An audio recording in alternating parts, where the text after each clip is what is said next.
Yeah, going back to the game.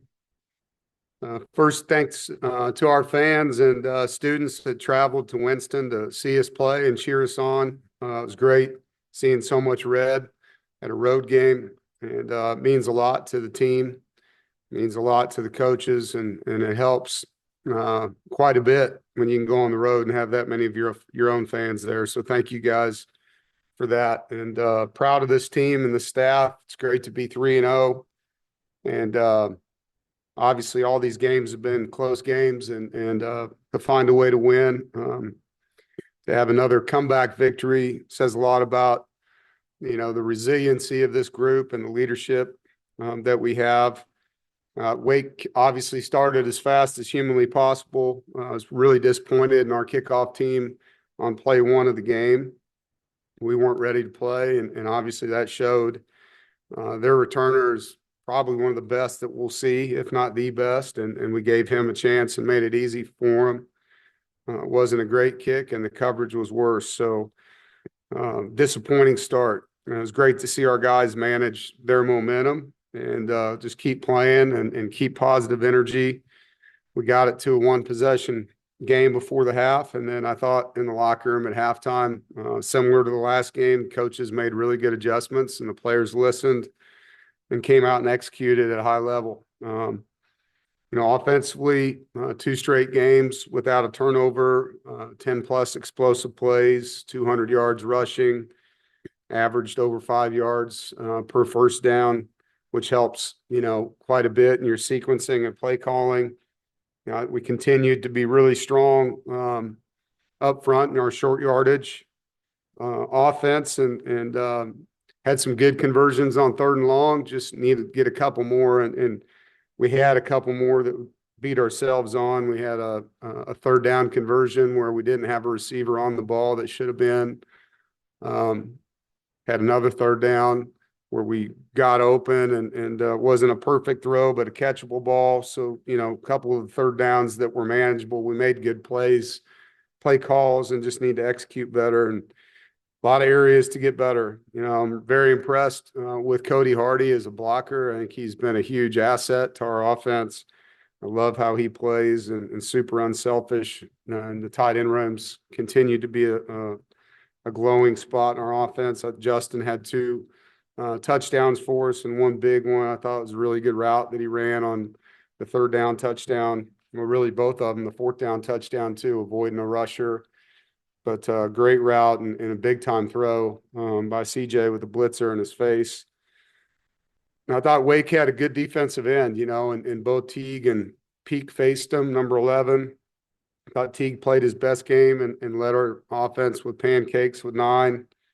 Both running backs were very productive, physical, efficient, and explosive. It's good to see Duke finish up a completion down the sideline where he dropped his shoulder. I think it was a really good play for him, confidence-wise. And the receivers, didn't have any real explosive things other than Keenan's touchdown. I thought Keenan played a really good game, but what they did is they made a lot of contested catches in the game, and several of them were on 3rd and 11, 3rd and 10, where they got deeper than the sticks, came back to the quarterback with a body on them and made a nice catch. So they definitely took advantage of their opportunities in the game. And too many penalties, and ones that we control, a false start and illegal formation. We had 2 holding penalties where our hands got outside the frame. So things that we can do better. And, but overall, offensively, I thought we did a good job managing a lot of things in the game and things that we can improve. Defensively, it was really 2 halves of football. Frustrating first half. I thought we were tentative. Gave up a big play early to number 10. Didn't do a good job aligning with depth over a guy like that. Didn't win enough 3rd downs in the first half. But in the second half, we played lights out. And, 2 takeaways. Isaiah Shirley's obviously was a massive play in the game to get us back into the game when we were down 2 scores. And I thought Isaiah played his best game of his career. Ronnie Royal's interception was huge, came after a 4th down stop, really nice play on defense, bottled him up, got the quarterback down. Unfortunate, to get a targeting penalty there and give them life and momentum potentially. In the very next play, Ronnie answers with a resilient play, mental toughness right there, and a big play for the team. And I thought Sean Brown probably played his best game since he's been at linebacker. He was active. He played fast, really tackled well in space. As a defense, we tackled well. We only had 3 missed tackles the entire game. And the adjustments that were made were really good adjustments. That's the thing that's been impressive about DJ's. He understands what's going on within the scheme. He knows how to communicate. He knows how to fix things. And the guys did a good job. Now, obviously, we don't want to start like that. We need to be able to come out the gates like we did in the first game, playing really well on defense. But it's nice to be 3-0 and be able to spend so much time talking about things you want to do better. And I think we're a good football team that could be a lot better football team with some things that we can control and clean up. Special teams, it was great to see, we call them our missiles, but the outside guys on the punt team got down the field, got in the returner's face. We had really poor punt coverage the week prior, and Wesley Grimes got in there and made a really nice play. Jackson Vick did a great job. Sean Brown got down there, did a great job. I thought Teddy, when you're playing a rugby punter, and we'll play another one this week, sometimes the ball can get sprayed around and it's hard to field those punts. He did a great job, made good decisions, took care of the ball, had a 12-yard return. And our kicker was, back to form, 5-5 on his PATs, made both field goals. The second one was a big one, extending a lead. Now on to Duke, our third in-state game. Duke's a really good football team. They've got a very formidable front. Their defensive end, Vincent Anthony, number 7, leads our conference in TFLs and sacks. He's a really good player. I've known him since high school. I think a lot of them. I think their D-line is really well coached and plays hard. They have good rotation, depth. They get off the football. They get off blocks. They play square. Their guys can move. Their middle linebacker, Morris, is a good player. We played against him last year. Corner, Chandler Rivers, has been their 4-year starter, really good corner. It's aggressive defense. Manny does a great job coaching as defensive coordinator. They do a lot of different things, give you a lot of coverages out of their blitz packages, a lot of different looks. So, they challenge you, and you got to do a great job fundamentally against a team like that. Offensively, we've played against some of these guys, receivers 7 and 2. Brown and Higgins are good football players that can run and make plays, get behind you. You have a transfer, number 18 from Harvard, that 18 yards plus per catch. And the quarterback is a really good passer. And he sees the field. He got a strong arm, touchable, or throws catchable balls. He's very accurate when he's running. And so we got to do a great job not only keeping him in the pocket, but if he gets out of our pocket, staying in coverage, staying on top of routes, make some really nice throws, scrambling around last week. He's a good football player. All the running backs, they got a 3-man rotation. They play hard. They're all different from each other. They all catch the ball well. They've got a fourth of their receptions are out of their backfield. And their O-line's experienced. There's 5 guys that have all been at least 2-year starters at their respective schools. And we've played against 3 of these guys. And, we haven't played well against Duke on the road. Our guys know that. It's an opportunity to go play against a good football team in their stadium and play our best. And, we just got to keep focusing on getting better. And for us, getting better looks like playing 4 quarters of football in all 3 phases. And it's an area that we've got to work really hard at in this game. There's been too many ups and downs throughout the performance. And at the same time, there's been a great response from our team when we've had adversity. So excited about our group and looking forward to this next one. Questions? Rob? Yeah, Dave, could you take me back to the recruiting process of Hollywood Smothers? And then obviously he entered the portal after 1 year.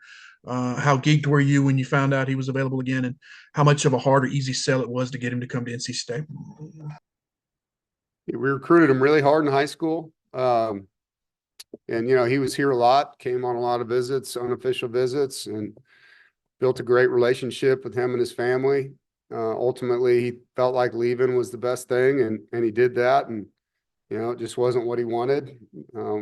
Whether he was homesick or too far, or didn't, fit in, whatever it may be, he just felt like a change was necessary. And obviously when he put his name in the portal, we were interested. He and I had a lot of conversations after that and just wanted to make sure we were getting what we want and he was going to get what he wants and what the expectations would be. And he's done a tremendous job living up to the expectations we've asked for.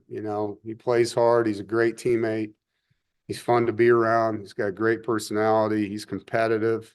He wants to get better. He takes coaching. He demands a lot of himself and his teammates. And obviously he's a talented young man. You see that when he's playing, but there's so many other things about him that I love. And, sometimes the same thing with Noah, sometimes kids think leaving is the best thing. And when they get away, they realize how much their family, is a part of this and how much they miss being around them and that they can be an impact player at home and have their family with them doing it. And so, those are two cases where you can see, the benefit of that. Both these guys are thriving in our systems. Noah? Yeah, you mentioned a lot about playing a complete game, 4 quarters. Is there a trend you've noticed those last 2 games, the defense kind of getting off to a slow start? Yeah, it was bad football. That was the trend, as we weren't playing aggressive. And it's not about blitzing. It's about, getting your feet in the ground, getting off, playing with technique, trusting what you see. You see a lot of, especially the teams we've played, with the portal, with new coaches, new coordinators, there's a lot of adjusting going on. And there's a lot of plays that are being run in the first half that aren't on film necessarily. And so you're relying on the rules to take over. And I think as the season goes, that gets less and less with teams. They are who you see on film. Not that you can't get a new play every week, you can, but when you're playing against a staff you've never coached against in the Wake Forest game, there was a lot of things in there that they didn't show on film to their credit, and we just didn't do a great job reacting to those things. So obviously it's something we don't want to do again, but I do love the way they responded. Yeah, just to follow up on that, the third quarter has been your best quarter defensively, these first 3 games. What does it just say about the entire defensive staff and being able to study what the other teams are doing and be able to make the adjustments at halftime and come out a lot better?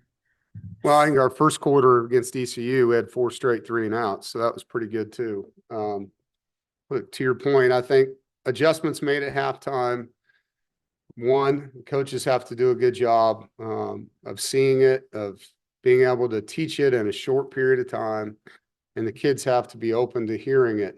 Sometimes at halftime they're tired, they're hot, maybe they're mad about how they were playing. The guys have been great. They've been super receptive to feedback. They ask questions, the coaches explain it well. It helps having these iPads now where you can show things to guys, not just tell them and draw it on a board. These guys are so visual. So, that is, everybody has one, but that has been a great asset for us.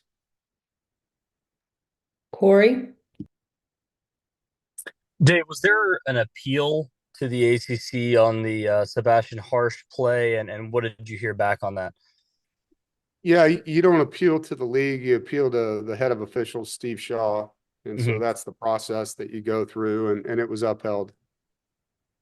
Okay, and I know you had voiced your thoughts on that beforehand, but how much does that kind of reshape the way that you think about this defense heading into the first half against a road opponent? Well, it's a next man up thing. It's no different than when Brandon Cleveland couldn't play the first half for us in the ECU game.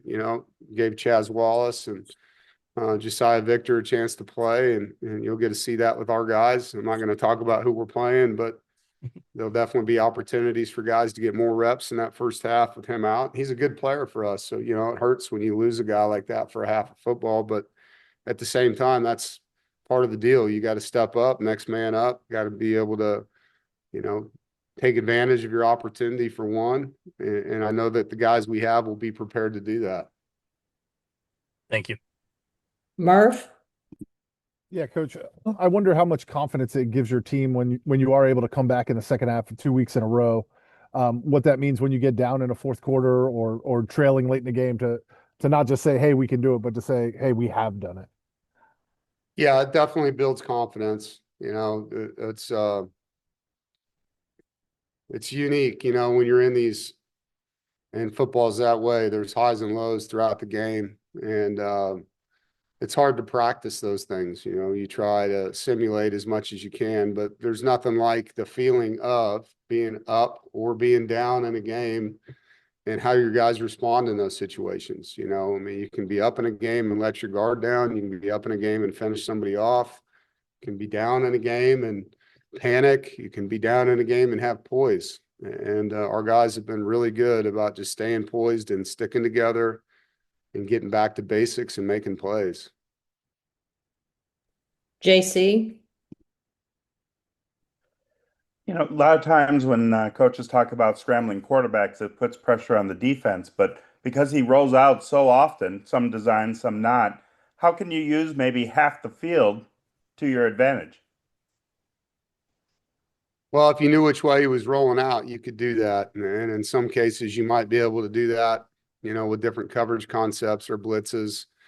But sometimes it's ad lib, it's a drop back pass and the guy just starts scrambling. And so we call it plaster rules, but guys that are in coverage have to lock on to people, when quarterbacks become mobile. And you got guys that aren't covering that have to come up and get the quarterback, and guys that are that have to stay on, because those routes, it turns into, backyard football sometimes. A guy running and out turns it up down the sideline, a guy down the field comes back to the quarterback. And so you got to be disciplined in your rush lanes to prevent it as much as you can, but then also in coverage to make sure that you're staying on guys so that he can't find them and create explosive plays. Noah, Yeah, the last 2 weeks you guys have rushed for over 200 yards. What's it been like seeing the offensive line? It's a new unit come together these 3 weeks and really look a lot different than they did kind of from that first game. Yeah, I'm proud of them, and it's everybody. It's the tight ends, it's the receivers. In some cases, the running backs are blocking because our quarterback's running some. I always say running the footballs, it's an 11-man responsibility. Even if the quarterback hands it off, like his ability to hold the defensive end from pursuit with him carrying out his fakes after a handoff, all those things matter. Our backs are getting a lot of yards after contact. And so there's a lot that goes into it. And it's important, to have that kind of demeanor. It makes your quarterback better, when he can just not have to think so much on a play and give the ball to a good player and let him go. It helps him, and it gets more guys in the box at times, which creates throwing opportunities for CJ and his skill guys. It's been a big part of our success, and the O-line's still evolving. I'm proud of those guys. They're working hard. Coach 2J, takes a lot of ownership and things that they can do better. And there's, as you see, there's a rotation of guys that are getting better as they play, and that's going to continue. Jaden, Yeah, now that you've seen the tight ends play in several games, can you just speak to the impact Gavin Locklear is having on their development and just the growth of them at that position? Yeah, he takes a lot of pride in their daily development on and off the field. He's hard on them, but he does it in a way where the guys really respect him. They know he really cares about them, but he pushes them now. He's definitely an energetic coach that motivates, has great detail. He understands what Kurt wants him to do. He works well with Coach 2J because, tight ends and O-linemen are in sync in a lot of different blocking schemes. There's a lot of timing that goes into that with the tight ends and tackles and tight ends and guards that they're pulling together. But, Gavin's definitely done a good job in his new role, and the tight ends that we have are working hard and they're getting better. I mean, Dante's gotten so much better from where he was 12 months ago. And so we got some young tight ends that you don't get to see yet that are getting better. It's fun to see Preston Douglas and Gus Ritchie. Those guys are getting better on the practice field every day. And so, having that guy in there with him that cares so much about this school too, I think there's a lot of pride in it. Rob, Yeah, Dave, talking about the running game again, there have been times in your career at State where you've had the bell cow guy that gets the ball 20 times, and then there have been times where you sort of split those carries. What goes into your mindset when you looking for a guy? Okay, this is a guy that can handle that 20 carry per game, being a number one, his mindset, durability, things like that. What go into making that decision that this is a guy that can handle that workload? Yeah, sometimes they make it for me with just how good they are and how they practice and take care of themselves and their stamina. Some guys you just wear down faster than others. Or sometimes you got two really good guys and they both need about half the touches. So there's a variety of things. And I always tell players this, it's ultimately your job to make the coach have to play you more with how you prepare, how you practice, how many plays you make, because you really do earn your playing time through all these practices that we have. And obviously when you watch Hollywood play, you can see why we want to get him the football. He's an explosive playmaker. And behind him, we have a young one that's getting better right now. And so it's a good room. Those guys work well together and they cheer for each other, and it's fun to watch them play. Thank you, sir. JC? You always talk at the first practice of how much you enjoy to put the distractions away in the off-season kind of silliness and just practice. Two of your peers were let go over the weekend, mid-September, and players are thinking about entering the transfer portal. How much is that sustainable, I guess, in the big picture of things that this can happen? You said two of my what? Your peers, coaching peers, Oh, UCLA, Virginia Tech. right. Yeah, I heard the news. I'll be honest, I haven't paid a lot of attention just because we're in game plan mode right now and focused on my team. The trend of dismissing coaches earlier. Am I a fan of that? Probably not. Like, I believe in finishing what you started, but I'm not at those schools. I don't know the situations, and I haven't really been paying attention to UCLA. But, I feel for anybody that loses their job, and obviously those are good coaches or they wouldn't have got those opportunities. As far as guys entering the portal this early, I mean, there's a lot of football left, and I would just hope that those locker rooms and players in those situations want to play hard for each other and for their schools. All right, that looks like all the questions. So thanks, Coach. Oh, Brian All right, Murphy, thank you, guys. you got one more coach in you? Brian, make it a good one. Yeah, sorry, Coach. Just trying to sneak one in. When you don't have a Saturday game, what does your Saturday look like? Are you watching college football all day, or are you going out and doing something else and getting your mind away from it? I'm watching my son's team play for sure. And when I can get to his games, I do that. But yeah, it's nice to be able to, it was really like research, watching other teams and putting myself in not really fan mode this weekend. I did that when I went to Connor's game, but more of just studying what people are doing, watching some of the teams we're going to be playing live and getting to see that. There's some good games on TV. So, it's really good to watch. Georgia Tech Clemson was a heck of a football game. The Notre Dame game was a heck of a football game. And so I got to see some of those games and pay attention to them. And then I was, clued into my son's game and try to catch up on a little sleep, get a little rest. That last week was a tough one. That Saturday to Thursday turnaround was a grind. So it was definitely nice to have a day to collect your thoughts and kind of hit reset. All right, Thank you. thanks, everybody. Thank you. I appreciate it. Thank you.